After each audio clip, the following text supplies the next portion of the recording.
बेबाक मुनसिफ में आज बात होगी वोट की अहमियत की। लोकतंत्र यानी डेमोक्रेसी में एक एक वोट की कीमत होती है। आइन के आर्टिकल 326 के तहत हिंदुस्तानी शहरियों को वोट देने का हक दिया गया है। तो आज हम इसी मसले पर बात करेंगे कि जो आम इंतखाबात हैं 2024 के, कैसे वोटर्स को बेदार किया जाए, जागरूक किया जाए। जाहिर तौर पर इस पर हम बात करेंगे कि कितना ज़रूरी है आपका वोट डालना इस मुल्क के मुस्तकबिल के लिए। और इस मसले पर हम बात करेंगे। कई खास मेहमान हमारे साथ जुड़ चुके हैं। कांग्रेस से संदीप मिश्रा जी हमारे साथ हैं, बीजेपी से राकेश पोद्दार जी हमारे साथ हैं, जाने माने समाजी कारकुन इरफानुल्लाह खान साहब हमारे साथ हैं, और इनके अलावा दिनेश शर्मा जी जो सीनियर जर्नलिस्ट हैं वो भी हमारे साथ जुड़ चुके हैं। तमाम मेहमानों का मैं इस्तकबाल करता हूँ, स्वागत करता हूँ। इरफानुल्लाह खान साहब, पहला सवाल आप ही से। जाहिर तौर पर आप जो है वो समाजियात से भी ताल्लुक़ रखते हैं, लोगों को बेदार करने का भी काम करते हैं, और सियासत में भी आपकी दखलंदाजी रही है और अभी भी एक्टिव है। क्या कहेंगे, ये एक लोकतंत्र का महापर्व चल रहा है। जैसे ईद त्यौहार होते हैं, होली दीपावली आती है, ईद आती है, बकरा ईद आती है, वैसे ही जो है ये लोकतंत्र का महापर्व है। इसको भी उसी जोशो खरोश के साथ मनाया जाता है। मगर बहुत सारे लोग घरों से नहीं निकलते वोटिंग के दिन, वोट नहीं डालते। उन्हें अहमियत जो है वो कैसे समझाई जाए, क्या बताया जाए, एक एक वोट की कितनी कीमत होती है, कितना कीमती है आपका वोट? सबसे पहले मैं ये कहूँगा कि जो हमारे पॉलिटिकल साइंटिस्ट हैं उन्होंने जमहूरियत की जो डेफिनेशन दी है लोकतंत्र की और डेमोक्रेसी की, वो for the people, by the people, of the people. बिल्कुल ठीक है। अब वो कैसे होगा, वो तो वोट के जरिए ही होगा। जब अपनी राय देंगे तो जितना वोटिंग परसेंटेज बढ़ेगा उतनी ही डेमोक्रेसी मजबूत होगी। तो ये इशू आपने बहुत अच्छा टेकअप किया है। आज के दौर में वोट की कीमत को लोग समझ नहीं पा रहे हैं या समझाया नहीं जा रहा है। ये बदकिस्मती है कि जो वोट इशू बेस होना चाहिए था वो पर्सनालिटी बेस होता चला जा रहा है आहिस्ता आहिस्ता, और पर्सनालिटी इसके चारों तरफ घूमता जा रहा है जो वोट है। जबकि डेमोक्रेसी में वोट की हैसियत ये थी या कलियदी रोल ये था कि डेमोक्रेसी के अंदर कैसी सरकार बनेगी, कैसे अमान में लोग जाएंगे, किस तरह सरकारें बनेंगी, वहाँ कवानीन बनेंगे लोगों के वेलफेयर के लिए। जो हमारी जो हुकूमत है, जो हमारा कंट्री है, जो जमहूरियत है, वो वेलफेयर स्टेट है। तो वेलफेयर स्टेट में पब्लिक के सेंटिमेंट्स का सामने आना, उनकी राय का सामने आना, उनके जरिए अपने वोट के जरिए उसका इख्तियार करना, मुझे लगता है कि बहुत अहम रोल होना चाहिए। आज के दौर में वोटिंग परसेंटेज बहुत कम होता चला जा रहा है, और खासतौर से लोकसभा के इलेक्शन में तो बहुत ज्यादा घट जाता है। और बड़ी बदकिस्मती है कि हमें उसको बढ़ाना चाहिए, उसको बढ़ना चाहिए। और जितना ज्यादा वोटिंग परसेंटेज बढ़ेगा उतना ही जमहूरियत मजबूत होगी, लोकतंत्र मजबूत होगा, और लोग उसका मजाक नहीं बनाएंगे, खिलवाड़ नहीं करेंगे, लोगों के वोट से खिलवाड़ नहीं करेंगे। अगर लोगों का बेदारी पैदा होगी और वो वोट डालेंगे तो मुझे लगता है बिल्कुल सही कि जमहूरियत के अंदर लोकतंत्र में बहुत कलियदी रोल है वोट का। और जो कॉन्स्टिट्यूशन के जो राइट दिया गया है, आप अंदाजा लगाइए कि 80 करोड़ लोगों को 5 किलो अनाज दिया जा रहा है, और तकरीबन 25 करोड़ लोग गरीबी की रेखा के नीचे हैं। उनके पास तो इसके अलावा कोई और हथियार है ही नहीं, सिवाय वोट की ताकत के उनके पास कोई ताकत नहीं है। वो बेसोरो सामानी के आलम में है। लिहाजा अगर वो वोट का अख्तियार भी अपना ना कर पाए और वो अपने वोट का भी सही फैसला ना कर पाए और उसे इशू बेस्ड ना बना पाए, मुझे लगता है कि जमहूरियत आहिस्ता आहिस्ता कमजोर होती चली जाएगी। इसलिए मेरा मानना है कि वोट के इस्तेमाल को बहुत मजबूती से और बहुत इशू बेस्ड तरीके से और बहुत संजीदगी से वोट के राइट को देने का। बिल्कुल ठीक है, बिल्कुल ठीक है। दिनेश शर्मा जी क्या कहेंगे, किस तरीके से आप वोटर्स को, इस मुल्क की आवाम को, जनता को वोट की अहमियत समझाएंगे? चूंकि हमने देखा है एक वोट से मरकजी हुकूमत यानी केंद्र सरकार भी गिरी है, और एक वोट से कई लोग जीते भी हैं, और एक वोट से जो हारे थे, ख़ासतौर से राजस्थान का मैं जिक्र करूंगा, डॉक्टर सीपी जोशी जिस वक्त सिर्फ एक वोट से वो हारे थे असेंबली में, और वो कितना बड़ा उनके लिए जो है एक तरीके से मतलब वो धक्का था, और वो उस वक्त पार्टी प्रेसिडेंट थे। ऐसा माना जा रहा था कि अगर वो एक वोट से नहीं हारते तो शायद चीफ मिनिस्टर बनते, मगर सिर्फ एक वोट से वो हारे थे। हालांकि वो कहते हैं कि ये उनके लिए एक अच्छी खबर लेकर के आता। उसके बाद वो पार्लियामेंट इलेक्शन लड़े और मेंबर पार्लियामेंट बने, और यूपीए की हुकूमत में वो रोडवेज ट्रांसपोर्ट मिनिस्टर भी बने, मगर एक वोट से हार गए थे। वो चीफ मिनिस्टर बनते बनते रह गए थे, और एक वोट से केंद्र की हुकूमत भी गिरी है, तो वो भी आप जानते हैं। तो वोट की जो ताकत है, जो अहमियत है, उसे कैसे समझाएंगे आप? आपने बहुत अच्छा विषय रखा है जी और मैं आपने जो अभी कहा है मैं उसको इंडोर्स करता हूँ। जी अटल बिहारी वाजपेयी जी की सरकार एक ही वोट से गिरी थी और आप समझ लीजिएगा कि इस एक वोट की कितनी बड़ी वैल्यू थी। बिल्कुल। आसाम के मुख्यमंत्री थे वो, तरुण गोगोई नाम था शायद जी उनका। जी जी अगर वो मतदान नहीं करते, क्योंकि वो मुख्यमंत्री भी हो गए थे और उन्होंने लोकसभा से इस्तीफा नहीं दिया था, तो वो मेंबर थे वोट डालने के लिए उस दौरान, तो अटल जी की सरकार गिरी। देखिए, समस्या है हमारा देश का जो अभिजात्य वर्ग है, जिसको हम संपन्न वर्ग बोलते हैं, वो खास तौर से मतदान के प्रति बहुत ज्यादा उदासीन देखा गया है। कॉमन मैन मतदान के लिए सवेरे से ही लाइन में लग जाता है, लेकिन हमारा जो पढ़ा लिखा तबका है वो पहले आप और 11 बजे निकलेंगे, 2 बजे जाएंगे, 4 बजे जाएंगे, फिर कहेंगे कि यार हमारे वोट से क्या होता है, कोई बात नहीं, या पिकनिक पर निकल जाएंगे, या वो बिल्कुल भी वोट डालने के लिए जाएंगे ही नहीं। ये वो वर्ग है रब्बानी साहब जिसको कि हम संपन्न वर्ग, अभिजात्य वर्ग बोलते हैं। इस कारण हमारा वोट ऑफ परसेंटेज बहुत प्रभावित होता है। लोकसभा इलेक्शन में ये वोट ऑफ परसेंटेज कम होना बहुत ही चिंताजनक बात है। दूसरी बात, देखिए, ये बार बार जो इलेक्शन देश के अंदर हो रहे हैं, हर 1 साल बाद विधानसभा चुनाव, 2 साल बाद फिर चुनाव, अब नगर पंचायतों के चुनाव, अब जो है आपके महानगरों में जो है नगर पालिकाओं के चुनाव, ये बार बार चुनाव होने से मतदाता के अंदर एक जिज्ञासा, वोट डालने की जो जिज्ञासा होती है, इच्छा होती है कि हम वोट डालेंगे, वो लगभग टूट जाती है, खत्म हो जाती है। तीसरा, हमारे देश में एक वर्ग ऐसा है जो इस बात से आशंकित रहता है, अरे वायलेंस होगी, जैसे पश्चिम बंगाल, जैसे बिहार, इस तरह के राज्यों में या पूर्वोत्तर राज्यों में लोगों को ये जागरूकता नहीं है कि आपको सुरक्षा प्रदान करेंगे, आपको सुरक्षा होगी। लेकिन अभी इस उदासीनता की कोई काट सामने नहीं आई। हमारा जो चुनाव आयोग है वो इसके लिए बहुत कार्यक्रम चला रहा है। विश्व के अंदर सबसे श्रेष्ठ इलेक्शन कमीशन भारत का माना जाता है। बिल्कुल ठीक। दूसरे देश हमारे देश के की जो मतदान प्रणाली है, जो चुनाव प्रबंधन है, उसको सीखने के लिए और उसको अडॉप्ट करने के लिए हमारे यहाँ आते हैं। अक्सर कार्यशालाएं होती हैं। अभी इलेक्शन कमीशन ने लोगों से अपील की है कि आप वोट जरूर दीजिएगा और उनको सुविधाएं बताई हैं कि अगर प्यास भी लग रही तो पानी का प्रबंध किया गया है बूथ के ऊपर।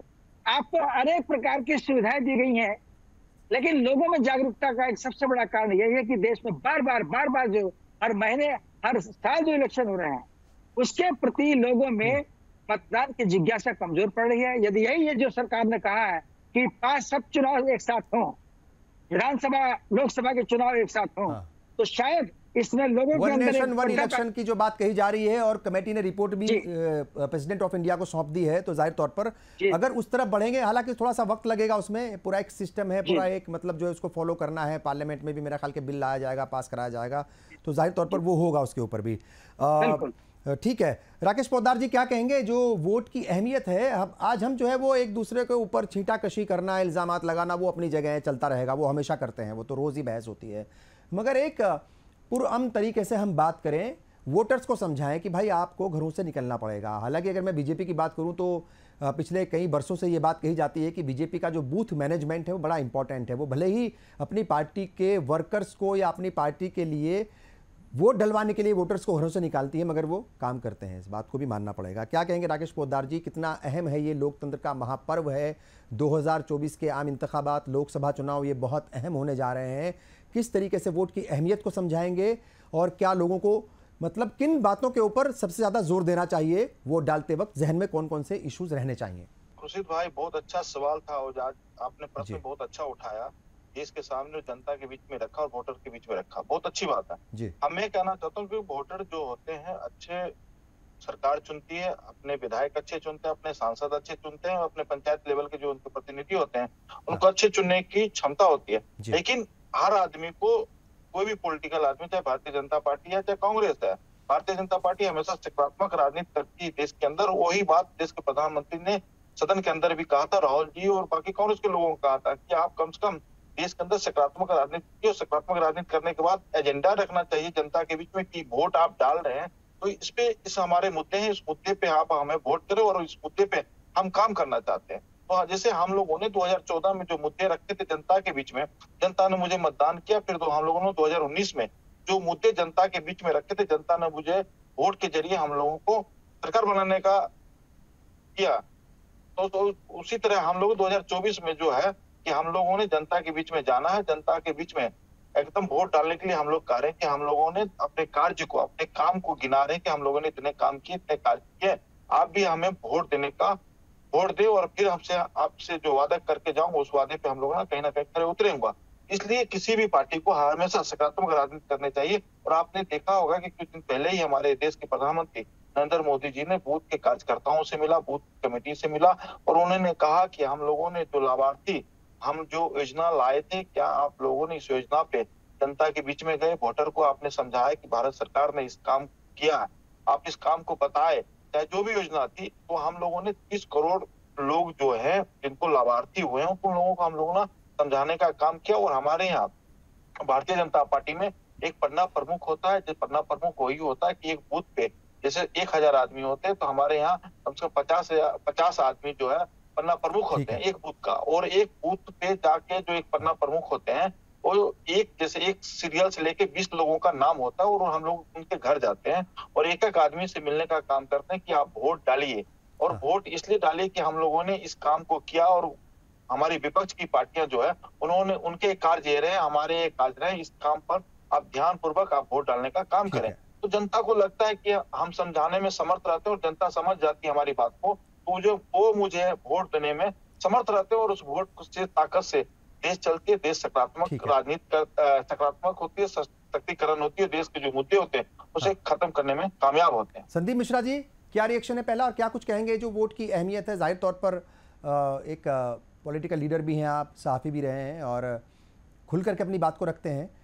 लोगों को बताना बेहद ज़रूरी है, उन्हें समझाना बहुत ज़रूरी है कि जो वोट की ताकत है उसे पहचानें और वो वोट की ताकत एक शराब की बोतल या एक मुर्गी में या कुछ राशन में नहीं बिकने वाली।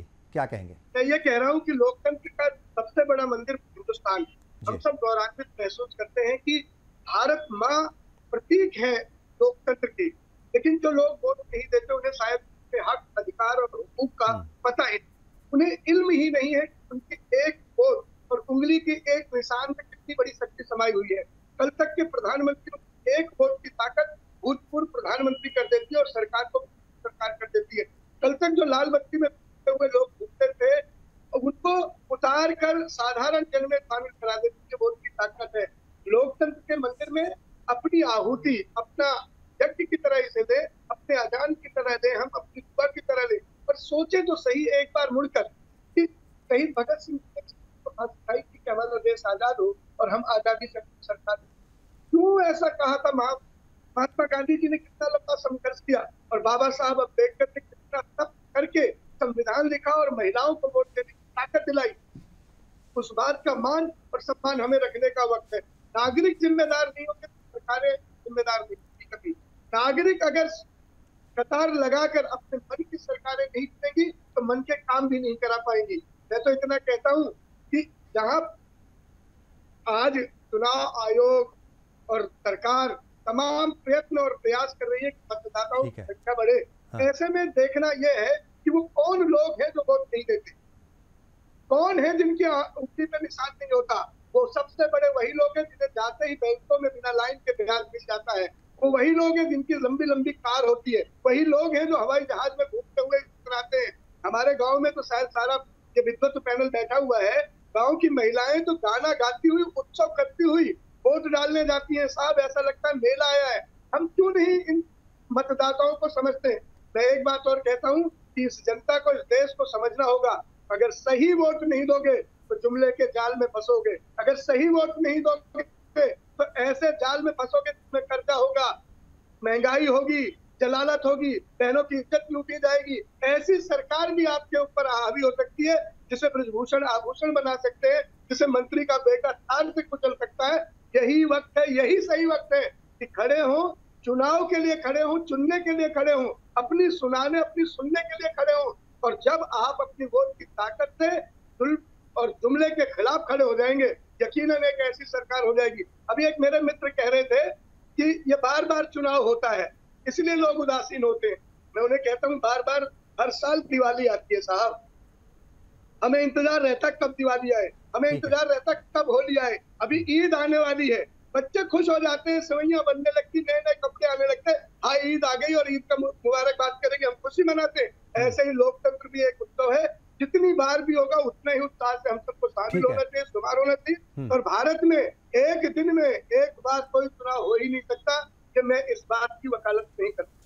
चलिए ठीक है, देखिए दो तीन बातें हैं। एक तो ये बता दें अपने जो नाजरीन हैं इस वक्त की जो फेज वाइज हैं वो कब से शुरू हो रहे हैं इंतखाबात, कितने पहले फेज़ में कितनी सीटों के लिए और किन किन सूबों में होंगे या कितने सूबों में होंगे। तो 19 अप्रैल को पहले फेज़ की जो है वोटिंग होगी पहले फेज़ के लिए, और सीटें हैं 102 और 21 सूबों में वो 102 सीटें हैं, 21 सूबों में जो है पहले फेज़ में इंतखाबात होंगे। फिर 26 मई को दूसरा फेज़ 88 सीटें 12 सूबे, 7 मई को थर्ड फेज़ है 94 सीटें 13 सूबे यानी 13 राज्य, 13 मई को चौथा जो है वो फेज़ है उसमें 96 सीटें हैं 10 सूबे हैं, 20 मई को पांचवा फेज़ है 49 सीटों के लिए वोट डाले जाएंगे और 7 सूबों में ये इलेक्शन होंगे। 25 मई को छठा फेज़ है 57 सीटों के लिए वोट डाले जाएंगे और 7 राज्यों में उस वक्त जो है वो 7 अलग अलग राज्यों में ये वोट डाले जाएंगे उस वक्त। और 1 जून को आखिरी फेज़ के लिए 57 सीटों के लिए वोट डाले जाएंगे, 8 राज्यों में उस वक्त वोट डाले जा रहे होंगे। और अब थोड़ा सा जिक्र हम करें कि कैसे 1999 से 2019 तक अलग अलग वक्त में कितना वोट परसेंटेज जो है वो क्या रहा, उसको कैसे बढ़ाने की ज़रूरत है। अगर हम बात करें 1999 की तो तकरीबन 60% के करीब जो है वो लोगों ने अपने मताधिकार का इस्तेमाल किया था, यानी अपने 60% वोटर्स ने वोट डाले थे। 2004 की बात करें तो तकरीबन 58.7% यानी 58% के आसपास लोगों ने वोट डाले थे। 2009 की बात करें तो वहाँ पर भी 58% के करीब 58.21 के करीब जो है वो परसेंटेज था वोट डालने वालों का। 2014 की बात करें तो बढ़कर 66 हो गया, ये एक अच्छी बात थी, 66 से भी ज़्यादा 66.44। और 2019 में थोड़ा और बढ़ा 67.11 यानी 67.11% लोगों ने वोट डाला था। तो अभी भी वो 80 तक भी हम नहीं पहुँचे। जाहिर तौर पर बहुत सारा काम करना बाकी है, लोगों को बहुत ज़्यादा जागरूक बेदार करने की ज़रूरत है, लोगों के बीच जाकर के समझाने की ज़रूरत है, क्योंकि वो बेफिक्र हो जाते हैं, उनको लगता है कि चला जाएगा घर का कोई 1-2 आदमी वोट डालने काम हो जाएगा, पड़ोसी चला जाएगा, मुझे क्या ज़रूरत है जाने की।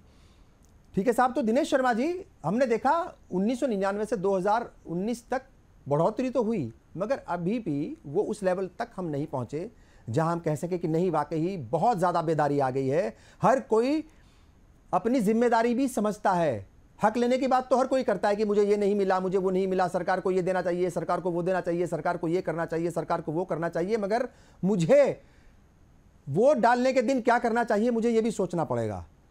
तो ये एहसास जो है बाकी लोगों में जो बच रहे हैं अभी, कैसे कराया जाए? एक बहुत महत्वपूर्ण विषय ये है कि केवल हम नंबर गेम से इलेक्शन जीत कर आ गए, इसी से काम नहीं चलता। इसके पीछे कुछ जिम्मेदारियों का, समर्थन का और मैंडेट के प्रभाव को भी देखना होता है। हमने 272 सीटें जीत ली, विधान लोकसभा के अंदर हम आ गए, सरकार हमारी बन गई, इससे ऊपर भी चले गए। लेकिन अगर आप देखें तो जनता में भी और विश्व समुदाय भी खासतौर से इस बात को देखता है कि उस देश की जनता में कितने प्रतिशत पोल हुआ। जनता ने क्या 50% पोल दिया या 75% पोल दिया या 80-90% पोल तक जनता ने किया है?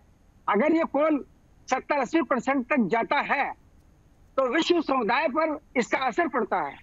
बिल्कुल, वो इस बात को मानता है कि देखिए उस देश के अंदर मतदाता कितना जागरूक हुआ है। तो हमें ये भी देखना चाहिए और ये दिखाने के लिए, विश्व समुदाय को ये दिखाने के लिए कि हमारा लोकतांत्रिक प्रणाली पर बहुत बड़ा यकीन है और हम मतदान करने के लिए जाते हैं जी, तो ये बहुत जरूरी है, इससे विश्वसनीयता स्थापित होती है। ये तो बहुत सारी जगहों पर फेक मतदान होता है, 90% तक भी पोल चला जाता है, लेकिन एक आदर्श स्थिति 70 और 75%, 80% तक होती है जिसमें कि ये माना जाता है कि शायद ये पोल एक आदर्श पोल हुआ है, वहां के देश के लोग, देश के नागरिक इस बात के प्रति अवेयर हैं। हमें इसको मेंटेन करने के लिए, इसको बढ़ाने के लिए एक दूसरे को प्रेरित करना पड़ेगा। हमें एक दूसरे से कहना पड़ेगा चलिए मतदान कीजिएगा। ये अलग बात है कौन किसकी पार्टी में, कौन किसकी पार्टी में नहीं, लेकिन मतदान करना बहुत जरूरी है। और आज मैं आपके चैनल से, आपका चैनल एक राष्ट्र का एक अच्छा चैनल है, बहुत लोकप्रिय है, लोग इसमें बड़े दार्शनिक लोग होते हैं, बड़े दानिश्वर लोग मैं अक्सर इस पर देखता हूं। मैं देश की जनता से, देश के नागरिकों से ये अपील करता हूं कि वो मतदान जरूर करें और अधिक से अधिक संख्या में अपने मताधिकार का प्रयोग करें। बिल्कुल ठीक है। देखिए, अगर हम 1991 की बात करें तो तकरीबन वही 57% के करीब लोग वोट डाल रहे थे, मतलब 56.73%, और 2019 आते आते ये 67 हो गया, तो 57 से 67, 10% की करीब बढ़ोतरी हुई है। एक अच्छी बात यह है, भले ही उसका जो है आप क्रेडिट किसी को भी दें, चाहे वो इलेक्शन कमीशन ऑफ इंडिया हो या सूबे के इलेक्शन कमीशन है या कुछ NGOs काम करती हैं, मीडिया का भी अपना रोल है, आम लोगों का अपना रोल है, पॉलिटिकल पार्टियों का भी अपना बड़ा रोल रहता है। जैसे मैंने पहले ही कहा कि बीजेपी का बूथ मैनेजमेंट जो है बड़ा अहम है, वो बहुत इंपॉर्टेंट है और वो बड़ा मजबूत है। वो उसको कांग्रेस के लोग भी मानते हैं ऑफ द रिकॉर्ड कि हाँ भाई वैसा है। वो भले ही अपनी पार्टी के वर्कर्स को बाहर निकालते हैं, मगर लाते हैं वो वोटर्स को पोलिंग बूथ तक निकाल करके। तो ये 91 से 19 तक, ठीक है साहब, ये लगभग 28-30 साल के करीब, 30 साल ही मान लेते हैं हम, 30 साल के बीच जो है वो 10% के करीब इजाफा हुआ है, बेदारी बढ़ी है। मगर जैसे मैंने पहले कहा था कि वो अभी वो आंकड़े तक हम नहीं पहुंचे जिसको सेटिस्फैक्ट्री कहा जाए कि हाँ भाई सेटिस्फैक्शन मिल जाएगा, अभी अब ठीक है, यहाँ तक पहुँच गए, एक मुतमईन बख्श जो है, ये एक आंकड़ा आ गया हमारे पास, 70, 75, 80, 90 तक पहुँच गए हम। तो क्या लगता है इरफानुल्लाह खान साहब, बहुत सारे कदम उठाने की ज़रूरत होगी, हर किसी को उठाने की ज़रूरत है ये कदम, और हर कम्युनिटी के लोगों को, उसमें मसाजिद का भी रोल होगा, उसमें मंदिरों का भी रोल होगा, उसमें गुरुद्वारे का भी रोल होगा, उसमें गिरजाघर का भी रोल होगा, यानी इबादत गाहों का, दीनी मदरसों का, या इन लोगों का भी बड़ा रोल होगा उसमें, लोगों को अवेयर करने में कि भाई आप जो हैं वो जाइए, जिस दिन वोट डाल रहे हो आप घरों से निकलिए, ये आपकी जिम्मेदारी है, आपका फ़र्ज़ है, आप को निकलना ही पड़ेगा, पोलिंग बूथ तक जा करके वोट डालना ही पड़ेगा, अपनी मर्जी से वोट दीजिए, किसी को भी दीजिए। उनके रोल को किस तरीके से आप डिफाइन करेंगे? देखिए, कंस्ट्रक्टिव अप्रोच के साथ अगर वोटिंग परसेंटेज बढ़ता है तो बहुत अच्छी बात जी। अगर आपने 10 साल का कहा कि तो पिछले 2 इलेक्शंस हुए हैं, हाँ। उसमें एकदम उछाल आया है, हाँ। उसकी तह में जाना पड़ेगा कि वो उछाल आया, अगर वो कंस्ट्रक्टिव वोटिंग के साथ आया है, इश्यू बेस्ड वोटिंग के साथ आया है, तब तो ये खुशाइंद है देश के लिए और मुल्क के लिए और जमहूरियत के लिए, लोकतंत्र के लिए। अगर ये उन्माद पैदा करके, नफरत पैदा करके, हेट्रेड पैदा करके और लोगों को वर्गला कर, बहका कर, झूठे वादे कर कर, झूठी गारंटियां देकर 15 लाख आएगा तुम्हारे अकाउंट में, 2 करोड़ नौकरियां आएंगी, अगर लोगों को गुमराह करके वोट परसेंटेज बढ़ाया जाएगा तो ये मुल्क के लिए और लोकतंत्र के लिए ठीक नहीं है। ये कोई अच्छी नजीर कायम नहीं हो रही है, अच्छा प्रेसिडेंस कायम नहीं हो रहा है कि हम परसेंटेज अगर बढ़ा रहे हैं तो हम देश की तरक्की के साथ इसे जोड़ें, देश के इश्यूज के साथ जोड़ें, देश के अंदर कैसे मजबूत होगा हमारा लोकतंत्र, मजबूत जमहूरियत कैसे मजबूत होगी। तो मुझे लगता है कि हमें क्वांटिटी पे ज्यादा जोर नहीं देना चाहिए, क्वालिटी पे जोर देना चाहिए।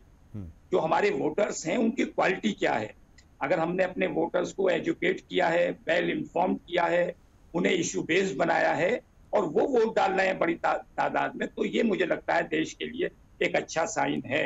लेकिन अगर उन्माद पैदा कर कर वोटों को बढ़ाया जा रहा है, उसकी परसेंटेज बढ़ाई जा रही है, तो ये अच्छा साइन नहीं है। और मैं दूसरी बात ये कहना चाहता हूँ कि इस वोट परसेंटेज को बढ़ाने के लिए इलेक्शन कमीशन को आगे आना पड़ेगा, उसे निष्पक्ष होना पड़ेगा, उसकी जो विश्वसनीयता रोजाना घट रही है उसको थोड़ा बहाल करना पड़ेगा। लोग ईवीएम पे अब सवाल उठा रहे हैं, ईवीएम पर जो वोटिंग होती है उस पर सवाल उठाए जा रहे हैं, तो इन सब विश्वास में लेने की जरूरत है जनता को, आवाम को। जो वोटर्स हैं, इतनी बड़ी तादाद में आपका वोटर है, इतनी बड़ी जमहूरियत है हमारी, अगर हम इसे एक अच्छा नजीर पेश करेंगे पूरी दुनिया के सामने कि हमारा देश एक इशू बेस्ड इलेक्शन होता है, वहां पर इशू बेस्ड वोटिंग होती है, हमारे यहाँ फ्री फेयर इलेक्शन होता है, किसी तरह से गुमराह नहीं किया जाता वोटर को, किसी तरह लालच नहीं दिया जाता वोटर को, तो मुझे लगता है ये ज्यादा मजबूत चीज है बनिस्बत इसके कि हम वोट का परसेंटेज बढ़ाते जाएं और विश्वसनीयता अपनी खोते जाएं, इलेक्शन कमीशन की विश्वसनीयता खोते जाएं, और जो प्रोसीजर है डेमोक्रेसी में इलेक्शन के थ्रू सरकार बनाने का, अगर उस पर उसका बेसिस ही कमजोर हो जाएगा, उस पर लोगों का विश्वास घट जाएगा, तो कितना ही आप वोटिंग परसेंटेज बढ़ा लीजिए, उससे कोई बहुत बड़ा फायदा देश को होने वाला नहीं है। देश का फायदा इसी में है कि कंस्ट्रक्टिव वोटिंग करें, लोग अच्छे वोटर्स निकल कर आए, वेल एजुकेटेड हों वोटर हमारे। वेल एजुकेटेड का मतलब ये नहीं कि वो डिग्री हासिल कर लें, लेकिन उन्हें वेल इन्फॉर्म्ड हो।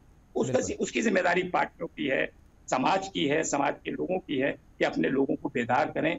अब जहां तक बीजेपी की बात है, उनके तो न जाने कितने संगठन है, कई सौ संगठन है जो इलेक्शन के वक्त निकल कर आ जाते हैं और इलेक्शन के बाद कहते हैं हम तो सांस्कृतिक संगठन है, हमारा राजनीति से कोई लेना देना नहीं। तो लिहाजा उनके बैक में जो काम कर रही है, जो बैक में काम कर रहे हैं लोग, वो लोग हैं जो पसे पर्दा पॉलिसीज बनाते हैं ऐसी जिसमें उन्माद पैदा हो, और उसी तरह का वो भीड़ तंत्र वोट की शक्ल में नजर आता है। तो मुझे लगता है कि ये भी देश के लिए अच्छा नहीं है। हम सब पार्टियों को मिलकर, सारे समाज को मिलकर एक अच्छा वातावरण पैदा करना चाहिए ताकि फ्री फेयर इलेक्शन हो और आजाद इलेक्शन हो, जिसमें वोटर आजाद। क्योंकि जब गरीब का वोट भी एक ही है और अमीर का वोट भी एक ही। एक बात मैं और कहना चाहता हूँ, ताकत तो सबकी बराबर ही है, बिल्कुल। वोट एज ए वोटर तो सबकी ताकत बराबर है और हर वोट की ताकत उतनी ही है फिर। बिल्कुल सही। और ये तो बड़ी अच्छी, इससे बड़ी बात क्या हो सकती है कि उसका वोट बराबर है। मैं ओखला में रहता हूँ, ओखला में जब असेंबली का इलेक्शन आता है या काउंसिल का इलेक्शन आता है तो परसेंटेज होती है 78%, 80% तक वोट पोल होता है। बराबर में एनएफसी कॉलोनी है, बहुत बड़ी कॉलोनी है, वहां पार्लियामेंट आते आते 15% वोट रह जाता है। मैं एक बात ये कहना चाहता हूँ कि वोट की परसेंटेज को बजट से जोड़ना चाहिए। जिन इलाकों में ज्यादा वोट परसेंटेज से वोट दिया जाए उनको आइडियल वोट इलाका मानना चाहिए, मॉडल इलाका मानना चाहिए। बहुत बढ़िया किया जा रहा है, अम्बेडकर ग्राम बनाए जा रहे हैं और उनको फैसिलिटीज दी जा रही हैं, उनमें ज्यादा फैसिलिटीज जानी चाहिए। बजट का ज्यादा हिस्सा वहां जाना चाहिए जहां पर परसेंटेज वोटिंग की बढ़ती है, और जहां कम होती है उसमें बजट के परसेंटेज को कम करना चाहिए। तो मुझे लगता है इससे भी फिजा बनेगी कि लोग ज्यादा से ज्यादा वोट डालेंगे। बिल्कुल ठीक है। संदीप मिश्रा जी, देखिए एक बात इन्होंने कही कि देखिए झूठे वादे, झूठी तसल्ली या फिर जो है वो हवाई बातें, गुमराह कर दिया लोगों को। तो इसमें तो खैर कोई एक ऐसी पार्टी का किसी का नाम नहीं ले सकते कि कोई एक पर्टिकुलर पार्टी है। तमाम लोग ही जो है वो सियासी जुमलों का इस्तेमाल करते हैं, झूठी तसल्लियाँ देते हैं, झूठे वादे करते हैं और फिर जो है वो भूल जाते हैं। सबका यही हाल है मोटे तौर पर। क्या कहेंगे, मतलब इसमें तो ऐसा कोई है जिसको आप कह सकते हैं कि नहीं साहब हमने ऐसा नहीं किया और हम तो जो कहते हैं वो करते हैं? सारी पार्टियां तकरीबन बहुत सारे वादों को पूरा करती है मगर बहुत सारों को जुमला करार दे दिया जाता है, मतलब इंतखाबात के बाद। तो सारी पार्टियां इसमें तो मुलव्विस हैं, इसमें कौन जो है दूध का धुला है। बड़ी अच्छी और वाजिब बात की और बड़ा वरिष्ठता का अनुभव दिया भाई साहब ने कि जो अच्छे मतदान करें उनको सम्मान भी ज्यादा मिले, बिल्कुल स्थान भी ऊंचा मिले और पहचान भी अच्छी मिले। लेकिन अभी अभी मैंने बात लिखी, मेरे को आप सबके तकरीर से एक बात समझ आई कि घंटों लगे कतार में फिर किया मतदान, घंटों लगे कतार में फिर किया मतदान, बदले में हासिल जो हुआ देख हुए हैरान। अब 3650 सीट की लगभग ये सरकार हो गई, जिसे घंटों पसीने बहा बहा के लोगों ने लाइन लग लग के वोट दिया और क्या पाया? महंगाई की मार, 100 रुपए पार पेट्रोल। वोट की ताकत से हमने क्या किया? हमारी ताकत से हमने चाय वाले को प्रधानमंत्री तक पहुंचा दिया। हमारी बहनों की मणिपुर में इज्जत सरेआम लूट की गई। वोट करने से हमारे सैनिकों की नौकरी अग्निवीर हो गई, रोजगार पकौड़ा बन गया, बेरोजगारों की कतार लग गई। अब जब इस तरह की ऐलानिया झूठ बोला जाएगा, लाल किले की प्राचीर से भी चढ़कर सरेआम बेशर्मी से झूठ बोला जाएगा और झूठ को बार बार दोहराया जाएगा, और फिर मतदाता निराश होता है कि मैंने वोट इसलिए तो नहीं दिया था कि मेरी बहनें नंगी घुमाई जाए, मैंने वोट इसलिए तो नहीं दिया गया था किसानों के छाती पर तार चढ़ा दी जाए, मैंने वोट कतार में लगते इसलिए तो नहीं दिया था कि पहलवानों की इज्जत ली जाए और सोना जीतने वाली बेटियों के सीने पर बूथ रख दिया जाए। अभी बात सिर्फ प्रधानमंत्री झूठे इतना ही नहीं है, अमेठी में ये भी चुनाव प्रचार में स्मृति ईरानी ने बोला था 13 रुपए किलो चीनी मिलेगी, वोट का बटन दबाओ 13 रुपए किलो चीनी पाओ। पूरी अमेठी उन्हें ढूंढ रही है। तो सिलेंडर लेके 400 के सिलेंडर महंगा हुआ था तो सीने पे लेके सिर पर लेके घूमती थी, आज 1000 रुपए के सिलेंडर पे स्माइल करते हुए घूम रही। ऐसे नेताओं के ऊपर मतदाता ठगा हुआ महसूस करता है। हाय राम, मैंने क्या चुन लिया, किसके लिए वोट दिया, क्यों वोट दिया। वोट पछतावा न बन जाए। इन जुमलेबाजों पर भी लगाम लगनी चाहिए कि जुमला करके बरगला कर वोट लाने। और दूसरी एक और बढ़िया बात कही थी भाई साहब ने कि कई जगह ऐसा होता है कि मतदाताओं को डराया और धमकाया जाता है। आप भी रबानी भाई जानते ही हैं कि दलित का वोट है, गरीब का वोट है, दूसरे समुदाय का वोट है, तेरे को मेरी और पार्टी विशेष पार्टी को नहीं मिलेगा। तो ये पर्दे के पीछे के खिलाड़ी जो 5 साल सांस्कृतिक मंच के पुरोधा बने बैठे रहते हैं, उन दिनों लाठी डंडा लेकर निकल आते हैं कि अगर हमें नहीं पड़ेगा तो किसी को पढ़ने भी नहीं देंगे। इस बात पर भी रोक लगनी चाहिए, इस बात पर भी हक और अधिकार मिलना चाहिए। इतना ही कहूंगा कि जनता को चुनौती होनी चाहिए। बहुत जो दलीय व्यवस्था है, पहले ही वहां सबसे ज्यादा नकारा स्थिति ये है कि जिसे सबसे कम लोग पसंद करते हैं वही सरकार में आ जाता है। इस ऐसी व्यवस्था में आप अपने मत की ताकत को समझिए, ज्यादा से ज्यादा वोट दीजिए, चुनिए उसे जो आपकी सुने, आपके लिए काम करे। राकेश पोद्दार जी क्या कहेंगे? देखिए, ये जो डंडे के जोर पे वोट डलवाया जाता है, साम दाम दंड भेद अपनाकर बाहुबल के मतलब जो है वो बूते, वो ऐसा तो है नहीं कि ये आज की बात है, ये तो हमेशा से यही चलता आ रहा है। और जैसे मैंने जिक्र किया, शराब भी चलती है, नकदी भी चलती है, और मुर्गा हमने देखा साहब पिछले दिनों जो है वो पिछले कुछ साल पहले कुछ इंतखाबात हो रहे थे, इलेक्शन हो रहे थे साउथ में कहीं, तो वो शराब और मुर्गा साथ साथ, जिंदा मुर्गा ही मतलब जो है वो तकसीम कर रहा था वोटर्स को। तो हमारे वोटर्स भी तो बहक जाते हैं, वो भी तो मतलब बहुत छोटी चीज़ों पर कहा जाता है ना अक्सर कि मतलब इतनी छोटी चीज़ पर रोज़ा तोड़ लिया, तो बहुत छोटी चीज़ों में मतलब जो है वो एक तरीके से कहा जाए तो इसको ईमान का सौदा ही कहा जाएगा कि भाई आप मुल्क की तकदीर बदलने वालों को लेकर के आ रहे हैं अपने वोट के ज़रिए। और तकदीर कैसे बदल रहे हैं आप? राशन ले करके, आप जो है वो मुर्गा ले करके, शराब के ज़रिए, थोड़े बहुत पैसे, कुछ हज़ार में वोट बिकते हैं, मतलब बाकायदा जो है बोली लगती है कि इस घर में 50 वोट हैं या 10 हैं या 20 हैं, तो पैसा पहुंचाया जाता है। तो मतलब पैसे का खेल जो है वो तो चलता ही है, सारी दुनिया जानती है इस बात को, और कोई भी पॉलिटिकल पार्टी शायद ही उससे अछूत रही हो। दूसरी बात यहाँ पर यह भी है कि अभी ये भी जिक्र हुआ था कि मुद्दा बड़ा या फिर शख्सियत, कोई पर्सनैलिटी, किसकी बिना पर जो है वो वोट डाले जाएँ, चूँकि कई बार कन्फ्यूज़ हो जाते हैं लोग भी। एक तरफ कहते हैं मोदी की गारंटी, प्राइम मिनिस्टर खुद भी अपना नाम लेकर के कहते हैं कि एक अकेला सफर भारी, और ये मोदी की गारंटी है, वो खुद अपना नाम लेकर के कहते हैं। एनडीए के लोग कहते हैं, बीजेपी के लोग कहते हैं, और एनडीए के और बीजेपी के बहुत सारे लोग जो हैं वो राहुल गांधी को पप्पू करार देने पर जो है वो जुट जाते हैं, मशीनरी पूरी लग जाती है, तो लोगों को कंफ्यूज भी किया जाता है, भ्रमित भी किया जाता है। देखिए, मुद्दे तो अहम है ही, मुद्दा ही रहेगा तब शख्सियत बनेगा। हाँ। आपने कहा पप्पू जी को पप्पू क्यों कहा जाता है? पप्पू जी रामलीला मैदान के अंदर बैठकर कहते हैं कि 22 रुपए लीटर आटा बिकेगा और 45 रुपए किलो दूध बिकेगा, तो पप्पू जी को पप्पू नहीं कहा जाएगा तो पप्पू जी। देखिए सुनिए राकेश जी, राकेश पोद्दार जी, देखिए ये ना, ये जबान फिसलना तो हमने बहुत बड़े बड़े लोगों की देखा है। मतलब हमारे प्राइम मिनिस्टर विदेश में जाकर के कहते हैं 600 करोड़ मतदाता हैं हिंदुस्तान में, तो 600 करोड़ तो है नहीं। अभी 2 दिन पहले सहारनपुर में थे, 2 दिन पहले सहारनपुर में थे, तो वो कह रहे थे कि यहाँ की लकड़ी की कारीगरी बहुत अहम है, तो वो लकड़ी को लड़की बोल गए, फिर उन्होंने खुद सुधारा अपने आप को। तो ये कोई बड़ी बात नहीं है, अगर किसी ने लीटर को किलो को लीटर बता दिया, लीटर को किलो बता दिया, ये कोई इसको इतना बड़ा मुद्दा ना बनाया जाए। और इसकी बिना पर, एक छोटी छोटी बातों की बिना पर जो है आप प्राइम मिनिस्टर के ऊपर या किसी पार्टी के लीडर के ऊपर सवाल नहीं उठा सकते। ये किसी की भी जबान फिसल सकती है बोलते हुए, कोई टीपी थोड़ा ही पड़ता है कोई। नहीं। हाँ, खुर्शीद जी, हमारे जो कांग्रेस के प्रवक्ता थे व्याकुल हो रहे थे। हाँ। तो उनको बातों का मैं जवाब देना चाहता हूँ, व्याकुल नहीं होना चाहिए। आज मुद्दा था कि वोट कैसे आप जनता डाले, वोट किस बात पे डाले, क्यों डाले, बात मुद्दा ये था। तो उन्होंने तो पूरा बता दिया कि मैं ऐसा हूँ, ऐसा हूँ, ऐसे है। ठीक है, अब चुनाव आ गया, आपके पास क्या मुद्दे हैं, क्या एजेंडा है, आप जनता के बीच में जाइए। भारतीय जनता पार्टी ने 10 साल में जो काम किया उस काम को लेके जा रहा है। आपके पास क्या एजेंडा भैया? क्या सकारात्मक राजनीति है कि आप जनता को समझाने में सफल है या नहीं है? जनता को बताइए कि आपके मुद्दे, इस मुद्दे पे हम काम करना चाहते हैं। आप अपने घोषणा पत्र में खुर्शीद जी आज भी मुस्लिम लीग की जो घोषणा पत्र से उसे मिलता जुलता है। आज ये कह रहे हैं युवाओं के लिए हम काम कर रहे हैं, तो हम तो अच्छा, ये 2-3 दिन से हम राकेश जी 2-3 दिन से बहुत सुन रहे हैं ये मुस्लिम लीग वाला। जरा 2-3 मुद्दे आप हमें भी बता दीजिए, थोड़ा सा हमारा भी ज्ञानवर्धन कीजिए कि कौन से वो मुद्दे हैं जिसकी बिना पर आप उस घोषणा पत्र को मुस्लिम लीग वाला घोषणा पत्र बता रहे हैं। प्लीज बताइए 2-3 मुद्दे, ताकि जो है हमारे भी कुछ मतलब कुछ गलत फहमियाँ दूर हो या हमारी भी जानकारी में थोड़ा बढ़ोतरी हो और जो आपको देख सुन रहे हैं उनको भी कुछ नया जो है वो ज्ञान मिले। जी, आप मुस्लिम लीग का घोषणा पत्र निकाल लीजिए और आज मैंने पढ़ लिया सर, मैंने तो परसों किया है ना उसके ऊपर, हमने तो परसों प्रोग्राम किया। हाँ तो मैं आ रहा हूँ उसी पे, सुन लीजिए खुर्शीद भाई, सुनिए आप।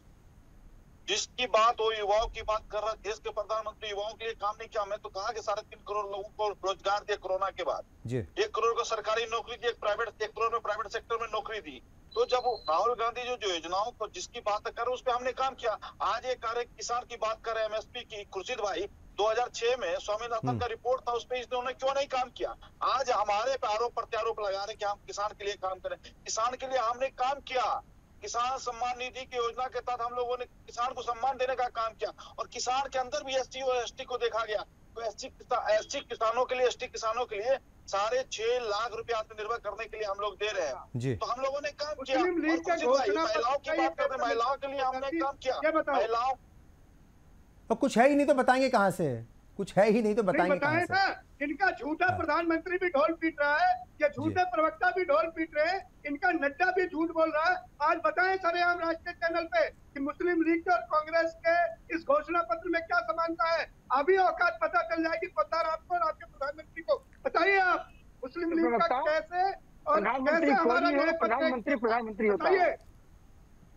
चलिए ठीक है खुर्शीद भाई, अगर आपसे आगे हमको डिबेट में बुलाना है तो इस प्रवक्ताओं को मत बुलाइएगा, बेवकूफ है, इसको नॉलेज नहीं है। देश के प्रधानमंत्री को गाली दे रहे, भाजपा के प्रवक्ता को गाली देते हैं। संदीप जी अपनी कोई भी बात रखें, कम से कम जब हम किसी के बारे में कोई बात कह रहे हो तो हमें ये देखना चाहिए कि वो किस ओहदे पर बैठा है या किस ओहदे पर फाइज है, तो थोड़ा सा वो भी ध्यान रखें। मतलब शब्दों की मर्यादा का ख्याल जरूर रखें, असंसदीय भाषा का, मैं हिंदी में बोल रहा हूँ बिल्कुल, ताकि आसानी से समझ में आ जाए आपकी, इस्तेमाल ना करें प्लीज।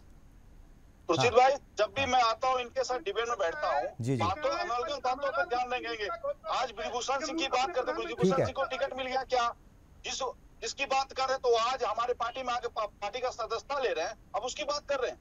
आप अपने गिरबान में झांपिए। और मुस्लिम लीग की पार्टी की बात मैंने कह रहा हूँ, बार बार कह रहा हूँ, मुस्लिम लीग के साथ है, कांग्रेस का घोषणा पत्र तैयार है, मैं तो बोल ही रहा हूँ। महिलाओं की बात करते, महिलाओं के साथ हम लोगों ने काम नहीं किया। मैं तो कह रहा हूँ 33% आरक्षण दिया, उसमें भी ये लोग जाति बात देखते, तो वही तो मुस्लिम लीग है।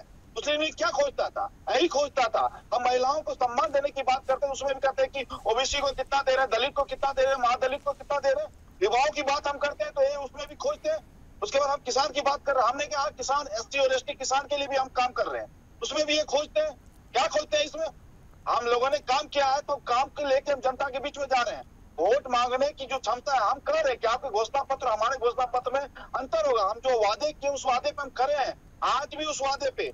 आज देश के अंदर मैं बता रहा हूँ मुस्लिम लीग और घोषणा पत्र, इसके घोषणा पत्र में क्या अंतर है मैं आज बताता हूँ आपके चैनल पे। खुर्शीद भाई, 60 साल इस देश की जनता ने जनादेश दिया, तीनों ने तुष्टीकरण की राजनीति की। क्या तुष्टीकरण की राजनीति? हिंदू मुसलमान पर किसी ने बंटवारा किया? ये कांग्रेस पार्टी ने किया। जातिवाद की बात आज करते हैं खुर्शीद भाई, क्या जातिवाद की उन्होंने आज भी इजाद करते हैं? जातिवाद की जनगणना होनी चाहिए। क्या जातिवाद की जनगणना होनी चाहिए? देश के अंदर सब एक है, 140 करोड़ एक जाति है, चाहे हिंदू हो, चाहे मुस्लिम हो, चाहे सिख हो, ईसाई हो। अगर कोई योजना आता है तो सभी लोग के घर में जाते हैं। वो मुस्लिम लीग से नहीं क्या मिलता? महिलाओं की बात करते हैं, उसमें भी जातिकरण करते हैं। कहीं ना कहीं इनका घोषणा पत्र हमारे घोषणा पत्र से अलग है। और उसके बाद सुनिए, इनका लीग, मुस्लिम लीग से मैं बता देता हूँ, कर्नाटक का सरकार 450 करोड़ रुपया हिंदू मंदिर से लिया, 200 करोड़ रुपया इन्होंने मदरसे में देने का काम किया, 100 करोड़ ईसाई के देने का काम किया। क्या मुस्लिम लीग से उसका घोषणा पत्र नहीं मिलता? आप दिखाइए। और बजट में आया है, इनके बजट में आया है। और मात्र 100 करोड़ रुपया इस रातन को दिया गया, मंदिर को दिया, और 45 करोड़ रुपया का इसमें इन्होंने नहीं किया। तो मैं कहता हूँ, अगर 400 करोड़ रुपया आपने हिंदू के मंदिर से लिया, उस पर सड़क बनाते, स्वास्थ्य की चिंता करते, शिक्षा की चिंता करते, नहीं, इन्होंने 200 करोड़ रुपया मदरसे में देने का काम किया, मस्जिद में 100 करोड़ रुपया देने का काम किया इन्होंने ईसाई। तो हम वही बात तो करें, मुस्लिम लीग से क्यों नहीं मिल रहा है? आप चलिए, वो कोई कर्नाटक हुकूमत के ऊपर हम बात भी नहीं कर रहे हैं, और वहाँ उस कर्नाटक हुकूमत का कोई नुमाइंदा भी नहीं है, तो वो आपको सही से जवाब देता कि क्या था वाकई, वो हकीकत क्या है क्या नहीं है। दिनेश शर्मा जी, मैं आपके पास आऊँगा। एक बड़ा अहम मसला यहाँ पर आया है, इरफानुल्लाह खान साहब ने बड़े अहम सुझाव दिए हैं। वो कह रहे हैं कि जिन इलाकों की, कोई भी इलाका हो जहाँ पर भी वोट परसेंटेज ज़्यादा हो, तो कुछ इस तरह का कोई एक सिस्टम बनना चाहिए कि जहां भी वोट परसेंटेज ज़्यादा हो तो जो सरकारी स्कीमें हैं, योजनाएं हैं, वहां उनका फ़ायदा ज़्यादा पहुंचे, और जिन इलाकों में वोट परसेंटेज कम हो वहां उनको महरूम रखा जाए, वहां तक जो है वो सुख सुविधाएं ना पहुंचे। कैसे देखते हैं आप इसको? देखिए, इनका ये विचार है, लेकिन जिन लोगों ने मतदान किया है सरकार के पक्ष में या कम मतदान किया है, जो कुछ किया, उनका क्या दोष है इसमें? ये इनका अच्छा विचार है, लोगों को प्रेरित करता है कि भाई जहां पर अधिकतम लोगों ने जागरूकता दिखाई है वहां पर उनका ध्यान ज्यादा रखा जाना चाहिए। अगर आप इस तरह से चलेंगे तो फिर दूसरा पक्ष इसको एक अलग अंदाज में उठाएगा। जैसे हमारे कांग्रेस के प्रवक्ता महोदय हैं, इन्होंने कुछ बोला अभी, ये विचार हो सकता है, इनके विचार से क्या नाम है सहमति, लेकिन पूर्ण सहमति नहीं जताई जा सकती। दूसरी बात, मैं एक बात कहना चाहूंगा रब्बानी भाई कि इलेक्शन है इस समय जी, और कांग्रेस के प्रवक्ता महोदय ने जो चीजें मांगे रखी हैं अपनी, जो चीजें, कैसा प्रधानमंत्री होना चाहिए, कैसे किस प्रकार के लोग चुनकर आने चाहिए, तो इनके पास एक शानदार अवसर है। उस अवसर को ये कैश करें, ये अधिकतम इस मतदान कराए, और भारतीय जनता कांग्रेस हो या जो भी दल है, जैसे कांग्रेस के प्रवक्ता है, उनसे कहें कि वो जनता ज्यादा से ज्यादा कांग्रेस को चुने ताकि प्रधानमंत्री कांग्रेस का हो, फिर वो अपनी योजनाओं को लागू करें। लेकिन इसमें एक बहुत गंभीर पक्ष ये है रब्बानी साहब, जो मैं आपसे आपत्ति के साथ कहूंगा कि कश्मीर से कन्याकुमारी तक कोई भी प्रधानमंत्री हो, मुस्लिम लीग का भी प्रधानमंत्री हो, असदुद्दीन ओवैसी साहब भी प्रधानमंत्री हो, तो हम उनका उसी प्रकार से सम्मान करेंगे जैसे कि प्रधानमंत्री का सम्मान होना चाहिए। लेकिन जिस प्रकार की भाषा का इन्होंने इस्तेमाल किया, ये अक्षम्य भाषा है। और मैं भी जो दूसरे जो वो बैठे थे इस पर, मैं उनसे सहमत हूं कि इस तरह की डिबेट में अगर ऐसी बात होगी तो शोभा नहीं देती। ठीक है, हम लोग पढ़े लिखे लोग हैं, हम प्रधानमंत्री का सम्मान नहीं करेंगे तो किसका सम्मान करेंगे? प्रधानमंत्री कोई भी हो, कल के दिन को यह प्रधानमंत्री हो जाए तो क्या हम इनके लिए अनाप शनाप भाषा का इस्तेमाल करेंगे? अरे आपको मौका मिला है, इलेक्शन सामने है, 19 तारीख को पहला मतदान है, आप देशवासी से कहिए ना कि कांग्रेस को वोट दें। आपके पास मौका है उसको जिता के लाने का। ये क्या हुआ कि आप बात हो रही है अच्छे चुनाव के ऊपर, आपने डिबेट बहुत अच्छी रखी, मैं बहुत अच्छा लगा, मुझे एक शानदार सब्जेक्ट आपने रखा, और ये उतर गए राजनीति पे। दल बदलू अकेले हैं, कभी इस दल में कभी उस दल में। अरे एक विचारधारा हो आपकी, तब भी हम आपका सम्मान करें। आप तो कल कुछ और थे, आज कुछ और है, क्षमा कीजिएगा, लेकिन आइंदा इस बात का ध्यान रखें अपनी भाषा शैली पर, और अपनी बातों को कहिए, हम सुनेंगे। अगर हमें जवाब देने की क्षमता होगी तो हम जवाब देंगे, लेकिन इस तरह की चीजें नहीं होनी चाहिए। इरफानुल्लाह खान साहब, इस बार जो है करीब 97 करोड़ वोटर्स हैं, और बहुत सारे वोटर्स यंगस्टर्स या फिर कहा जाए फर्स्ट टाइमर वोटर्स भी हैं, उनका भी बड़ा अहम रोल रहने वाला है। और तमाम पॉलिटिकल पार्टियां, खुद प्राइम मिनिस्टर ने भी जो है जो फर्स्ट टाइमर वोटर्स हैं उनसे भी बात की, और कांग्रेस के जो लीडर्स हैं वो भी बात कर रहे हैं। उनका क्या रोल रहने वाला है और उन्हें कैसे समझाया जाए कि वो मुद्दों की पहचान करें? चूँकि देखिए, मीडिया, सोशल मीडिया और तमाम तरह के जो है वो ज़राए हैं जिनके ज़रिए जो है वो बहक जाते हैं छोटी छोटी बातों के अंदर, और वो फिर मज़हब भी आ जाता है, दूसरी चीज़ें भी आ जाती हैं। तो जो नए वोटर्स हैं, पहली बार वोट डालने जाएंगे, वो बहके नहीं, वो उलझे नहीं, वो इधर उधर भटके नहीं, उनको असल मुद्दे उनके जहनों में हो, तो किस तरीके से उसके ऊपर काम किया जा सकता है? देखिए, असल रोल तो मीडिया का है जी। जब इलेक्शन अनाउंस हो जाए तो मुझे लगता है कि मीडिया को बिल्कुल निष्पक्ष हो जाना चाहिए, और लगे कि ये बिल्कुल निष्पक्ष है और देश के लिए काम कर रहा है। एक देश का इलेक्शन होने जा रहा है, बड़ा इलेक्शन होने जा रहा है, जनरल इलेक्शन है, सरकार चुनी जाएगी, देश का मुस्तकबिल तय होने जा रहा है।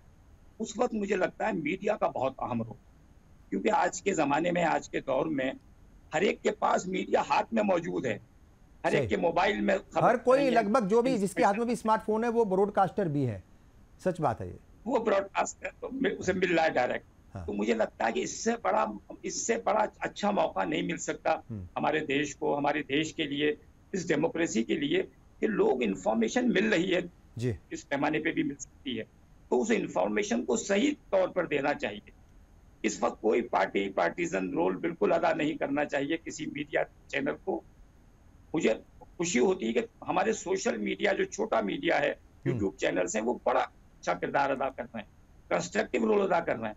इस तरह से अगर नेशनल मीडिया भी कंस्ट्रक्टिव रोल अदा करेगा और लेवल प्लेइंग फील्ड देगा सबको, सब पार्टियों को, और सब पार्टियों को बराबर से उनको जगह देगा अपने चैनल्स पर, अपने ब्रॉडकास्ट में, उनके प्रोग्राम्स को मुश्तहर करेगा, उनके मैनिफेस्टोज पर बहस होगी, उनके इश्यूज पर बहस होगी, तो मुझे लगता है धीरे धीरे और बहस भी बहुत मतलब ईमानदाराना अंदाज में हो, मतलब वो बायस्ड होकर के ना की जाए बहस किसी पार्टी के लिए या फिर किसी मतलब इंडिविजुअल के लिए। वोटर भी बन जाए। हाँ, आज की तारीख में इशू बेस्ड नहीं है। जब तक अपने इश्यूज को वोट से नहीं जोड़ेंगे, जब तक मसला हल होने वाला नहीं। बिल्कुल हम दूसरे इश्यूज को, जो नॉन इश्यूज हैं, उनको जोड़ते हैं अपने वोट से। अगर वोट से इश्यूज को जोड़ेंगे तो इसमें मीडिया का बहुत रोल है। मेरी अपील है आपके ताल्लुक, आपके माध्यम से, आपके चैनल के थ्रू, कि मीडिया को इस वक्त निष्पक्ष हो जाना चाहिए। इस वक्त एक चीज इरफानुल्लाह खान साहब, एक चीज और मैं जानना चाहूंगा, और ये सवाल अक्सर उठता भी है, मतलब जब कहीं बात होती है लोगों के बीच बैठ करके और घरों में भी, क्या हर कोई आज़ाद है वोट डालने के लिए, अपनी मर्जी से वोट डालने के लिए? वोट डालने की आज़ादी तो आपको है, मगर क्या कोई पूरी तरीके से आज़ाद है? हर कोई, चूंकि हमने देखा है कि पुरुष प्रधान देश है ये, यहाँ पर आज भी जब महिलाएं घर से निकलती हैं, सबकी बात मैं नहीं कर रहा हूँ, अक्सर जब भी ख़वातीन महिलाएं घरों से बाहर निकलती हैं, मतलब वोट डालने के लिए जाती हैं, तो वो एक बार ज़रूर पूछ लेती हैं, या फिर घर का बड़ा मर्द जो है या जो भी उस घर का मुखिया होता है वो कह देता है कि भाई आप जो है थोड़ा सा ध्यान रखना, फला नेता के लिए या फला पार्टी के लिए वोट डालना है आपको। तो आप क्या इसको फिर मतलब कैसे देखा जाए कि 100% तो फिर आप अपनी मर्जी से जहाँ चाहे वहाँ वोट डालने के लिए तो मतलब आज़ाद नहीं है? फिर देखिए, आम आदमी पार्टी ने एक मॉडल तैयार किया था 2013 में जी, और जब उनका इलेक्शन पहला दिल्ली में हुआ तो घर घर जाकर वोट मांगा गया है। कोई घर शायद छूटा नहीं होगा पूरे दिल्ली के अंदर जहां पर वर्कर्स और वॉलंटियर्स ना पहुंचे हों और अपना कागज लेके ना पहुंचे हों कि हम क्या चाहते हैं, किस तरह की हम सरकार चाहते हैं, अब तक क्या हुआ है, हम क्या करना चाहते हैं, गवर्नमेंट विद डिफरेंस कैसे होगी, कैसे हम एक नया वातावरण पैदा करेंगे, स्वच्छता लाएंगे, चाल चरित्र और चेहरा कैसे हम समझेंगे, पहचानेंगे। अच्छा फार्मूला था और अच्छा मुझे लगता है फार्मूला जो है उसके फार्मूलाज के ऊपर काम होना चाहिए, आप ये कह रहे हैं। वो बहुत कामयाब तजर्बा रहा है, उसी को अपनाना चाहिए। बदकिस्मती से देश की पार्टियां जो पहले मास बेस हुआ करती थी, अब पर्सनालिटी बेस होती चली जा रही हैं। मासिस से हमारा राब्ता खत्म हो रहा है पॉलिटिकल पार्टीज का, और वोटर से भी हम दूर होते चले जा रहे हैं। तो हम ये समझते हैं कि जो हमने एडवर्टीजमेंट्स दे दिए हैं, जो प्रचार हो गया हमारा, जो हमारे रिलीज हो गई, भाई इसी से वोट मुतासिर होगा और इसी से वोट डालेगा। जब तक हम घर घर नहीं जाएंगे, लोगों तक बात नहीं पहुंचाएंगे, उन्हें एजुकेट नहीं करेंगे, तो मुझे लगता है कि इसी तरह इलेक्शन होते रहेंगे और इसी तरह की सरकारें बनेंगी। फिर उसके बाद हम लोग पूरी तरह पछताते हैं कि हम ठगा हुआ महसूस करता है। ठीक है, वोटर इलेक्शन के बाद, हर इलेक्शन के बाद आप देखें वोटर्स कहते हैं हम ठगे हुए महसूस करते हैं, हम ठगे गए। इसलिए ठगे गए क्योंकि वो भ्रमित हो जाते हैं, फाल्स प्रोमिसेस के झांसे में आ जाते हैं। तो ये सब पार्टियों के लिए है। तो मुझे लगता है कि आम आदमी पार्टी का मॉडल बहुत अच्छा मॉडल है, उसके रिजल्ट्स बहुत अच्छे आए हैं। इतने अच्छे रिजल्ट्स किसी स्टेट में नहीं आए होंगे जितने दिल्ली और पंजाब के अंदर वोटिंग परसेंटेज। ठीक है दिनेश शर्मा जी, ठीक है दिनेश शर्मा जी, देखिए जाहिर तौर पर वो हर किसी का रोल है, वोट परसेंटेज बढ़ाने में हर किसी का रोल है, उसमें हर कोई अपना रोल अदा कर सकता है और करना भी चाहिए। मगर कई बार वोट परसेंटेज कम करने के लिए, कई बार, हमेशा नहीं, कई बार इंतजामिया, प्रशासन का भी रोल रहता है। वो बढ़ाने के बजाय कम करने पर ज़्यादा जोर देता है, और बाई इलेक्शन में अक्सर देखा जाता है ये।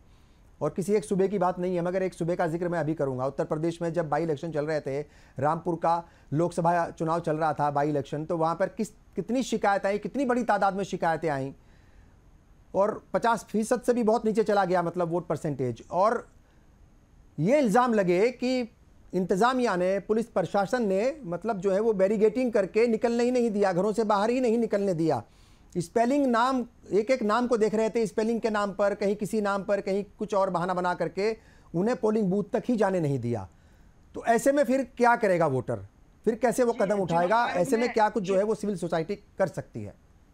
चुनाव आयोग ने भी 2 दिन पहले बहुत शानदार क्लेरिफिकेशन दिया है जी कि मतदान अधिकारी जो वर्तनी है नाम की, उस पर ज्यादा जोर न दें, चेहरे को देखें, मिलान करें चेहरे का कि वास्तव में यही वोट है कि नहीं। बिल्कुल। दिनेश की जगह अगर दानिश हो जाए तो इसका मतलब ये नहीं हुआ कि दानिश कुछ और हो गया, उसमें आ का झंडा लग सकता है। हाँ। तो इस वर्तनी के ऊपर इलेक्शन कमीशन ने बहुत क्लियर कहा है कि उस पर ध्यान न दिया जाए। जहां तक कम मतदान का विषय, 140 करोड़ का प्रबंधन इस देश के अंदर विश्व के सामने ऐसा उदाहरण कहीं नहीं है। चाहे पर 140 का नहीं करना ना सर, 97 करोड़ का करना है सर। जी जी मैं बता रहा हूँ रब्बानी भाई, चाहे वो सार्वजनिक वितरण प्रणाली हो, चाहे वो लोगों को सीट शेयरिंग हो, या किसी भी प्रकार की ऐसी चीज है, भारत के लिए बहुत बड़ी चुनौतीपूर्ण चीज है। और मैं फिर कहूंगा कि यूथ से कहूंगा कि मतदान करें और जागरूकता के साथ मतदान करें। ठीक है, आखिर में संदीप मिश्रा जी आपके पास आऊंगा और फिर राकेश पोद्दार जी आपके पास भी आऊंगा। क्या कुछ अपील करना चाहेंगे, क्या कुछ कहना चाहेंगे? धांधली ना हो, झूठे वादे ना हो, उलझाया ना जाए वोटर्स को, ईमानदारी से वोटर्स के ऊपर मेहनत की जाए, अपनी बात बताई जाए, मुद्दों के साथ, दलीलों के साथ अपनी बात रखी जाए ताकि फिर वो वोट डालने जाए। क्या कहेंगे? बहुत अच्छी बात है कि पहल होनी चाहिए और चुनाव में मतदान बढ़ना ही चाहिए, लेकिन पोद्दार साहब और दिनेश के द्वारा बहुत गहरे तीर चलाए गए कांग्रेस पार्टी पे। मैं ये बताना चाहता हूँ, परसों नरसों ही हमारे प्रधानमंत्री हेलीकॉप्टर से बाई रोड चल के आए थे और उन्होंने कहा था अभी सहारनपुर में लकड़ियों की हो गया, उसका जिक्र मैंने कर दिया। अब हो गया, वो तो जबान फिसल जाती किसी की, उसका कहाँ ये सब इन छोटी छोटी बातों में पढ़ रहे हो संदीप जी। शुक्ला पत्र पढ़ने वाले न्याय पत्र को मुस्लिम लीग का जो ये डॉक्यूमेंट बना रहे हैं, प्रचार मंत्री बना प्रधानमंत्री जो मुस्लिम लीग का डॉक्यूमेंट बना रहा है। हम भगत सिंह के बच्चे झूठ को झूठ कहेंगे, वो प्रधानमंत्री झूठ बोले, गृह मंत्री झूठ बोले, ठीक है, ठीठा कहा जाएगा। ठीक है, राकेश जी क्या कुछ आखिर में कहना चाहेंगे? पुरसुकून भी हो जाए इंतखाबात। देखिए इंपॉर्टेंट ये नहीं कि वोट परसेंटेज बढ़े, सुकून से, अमन चैन से ये जो महापर्व है लोकतंत्र का ये निपट जाए। कैसे इकदाम सबको मिल करके उठाने चाहिए? देखिए लोकतंत्र है, लोकतंत्र में सबका अधिकार है वोट डालने का, और हम लोगों का एजेंडा एक ही है खुर्शीद भाई कि हम लोगों ने 30 करोड़ लोगों को लाभार्थी बनाया और 30 करोड़ घरों में जाना, चाहे माताएं, चाहे हमारे भाई हैं, चाहे बहनें हैं, चाहे हमारे भाई हैं, सभी के घर जाएंगे। हम लोग कहेंगे कि हमने आपके लिए 10 साल में एक काम किए, हमें आपको ये योजनाओं से आपको मैंने लाभ दिलाया, उस योजनाओं पे आप क्या सहमत हैं, और सहमत होंगे तो मुझे वोट देंगे। और मैं वोट के लिए अपील करता हूँ और सभी लोगों को कहता हूँ कि देश में जो सकारात्मक राजनीति करे, जो देश की विकास की बात करे, एजेंडे की बात करे, जिनके पास कोई एजेंडा नहीं है जनता उनको भी नकारे, जो जिसके पास एजेंडा है, जिनके पास विजन है, जो देश को आगे ले जाने के लिए, जनता को आगे ले जाने के लिए, उसको वोट। तमाम मेहमानों का बहुत बहुत शुक्रिया। बहुत अहम इशू था और उससे ज्यादा अहम बात यह है कि वोट की अहमियत को आप सब पहचाने। वोटिंग के दिन अपने घरों से ज़रूर निकलें, पोलिंग बूथ तक जाएं, वोट ज़रूर डालें, क्योंकि आपका एक वोट इस मुल्क के मुस्तकबिल के लिए बेहद ज़रूरी है। वोट परसेंटेज बढ़ रहा है पहले सालों के मुकाबले, मगर ये और ज़्यादा बढ़े और आगे जाए और पुरसुकून बहुत अच्छे माहौल में ये इंतखाबात निपटें और नई हुकूमत बने। आज के इस प्रोग्राम को हम यहीं ख़त्म करते हैं। कल फिर हाजिर होंगे एक नए मुद्दे के साथ, कुछ नए मेहमानों के साथ। तब तक के लिए मुझे और पूरी टीम को दीजिए इजाज़त। आदाब।